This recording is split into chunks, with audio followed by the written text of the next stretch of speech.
नमस्कार मंडळी. स्टार प्रवाहावरील लग्नानंतर होईलच प्रेम या मालिकेच्या पुढील येणाऱ्या भागामध्ये आपल्याला असं बघायला मिळणार आहे की नंदिनीने शारदाला फोन केलेला असतो. तर शारदाला नंदिनीला काहीतरी सत्य सांगायचं असतं, पण मात्र तिला बोलता येत नसतं.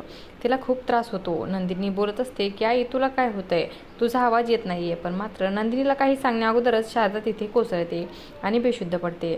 तेव्हा नंदिनी जीवाला म्हणते की आपल्याला आणखीन वेळ वाया घालवायला नको. लगेच ते दोघे आता त्यांच्या घरी जायला निघतात. जीवाप्रमाणेच नंदिनीसुद्धा वेगाने आता जिन्यावरून खाली उतरू लागते. तेवढ्यातच मागून आता गोस्वात्या येते आणि ती नंदिनीला बघून आश्चर्यचकित होते.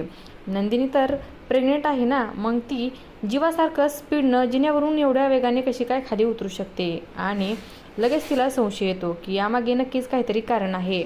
याचा अर्थ नंदिनी प्रेग्नेंट नाहीच आहे, ती नाटक करते. आता हिचं भांडं फोडावंच लागेल असं काही गोस्वात्या बोलू लागते. अशाच मालिकांच्या नवनवीन अपडेट्स पाहण्यासाठी आपल्या चॅनलला सबस्क्राईब करा आणि व्हिडिओ आवडला असेल तर लाईक आणि शेअर करायला विसरू नका. धन्यवाद.